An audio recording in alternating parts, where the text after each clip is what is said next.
Trump ready to speak to Kim under certain conditions. Donald Trump has said he is absolutely willing to talk on the phone to North Korean leader Kim Jong-un if Tuesday's North-South meeting yields positive results. President Trump, who has shown nothing but contempt for his North Korean counterpart, spoke to the media at Camp David Saturday, once again claiming credit for facilitating the impending intra-Korean dialogue. Pyongyang and Seoul earlier this week reactivated a communication hotline that's been silent for nearly 2 years. South Korean President Moon Jae-in actually thanked me, Trump said, recalling a recent conversation with the South Korean president. He said, and a lot of people have said, and a lot of people have written, that without my rhetoric and without my tough stance. And it is not just the stance, this is what has to be done if it has to be done, that they wouldn't be talking about Olympics, they would not be talking right now. He suggested that he'd be willing to speak directly with Kim if certain conditions were met.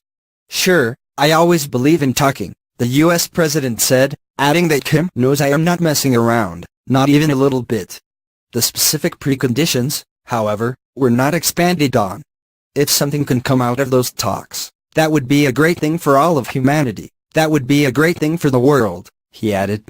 The possibility of direct engagement between Trump and Kim follows heated exchanges and an increasingly personalized battle between the two nuclear-armed leaders, culminating with the reciprocal boast that their respective nuclear buttons are at the ready.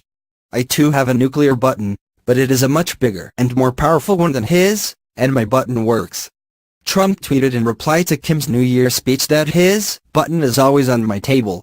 On Friday, Pyongyang agreed to Seoul's request to hold bilateral talks on North Korea's participation in the Olympics and other matters of mutual interest in the Korean demilitarized zone on January 9.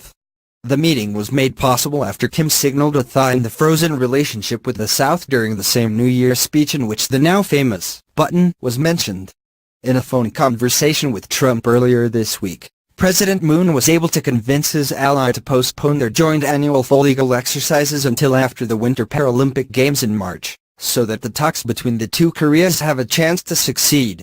At Camp David Saturday, Trump also said that unlike previous American administrations, he is prepared to take a tough stance on North Korea. You have to have a certain attitude and you have to be prepared to do certain things. And I'm totally prepared to do that, the president told reporters. Despite previous statements from the State Department that Washington doesn't trust Kim to abide by any agreements, Trump expressed support for the upcoming intra-Korean talks. I'd like to see them getting involved in the Olympics and maybe things go from there. So I'm behind that 100%, the president said. I would love to see it go far beyond the Olympics, absolutely. And at the appropriate time, we'll get involved.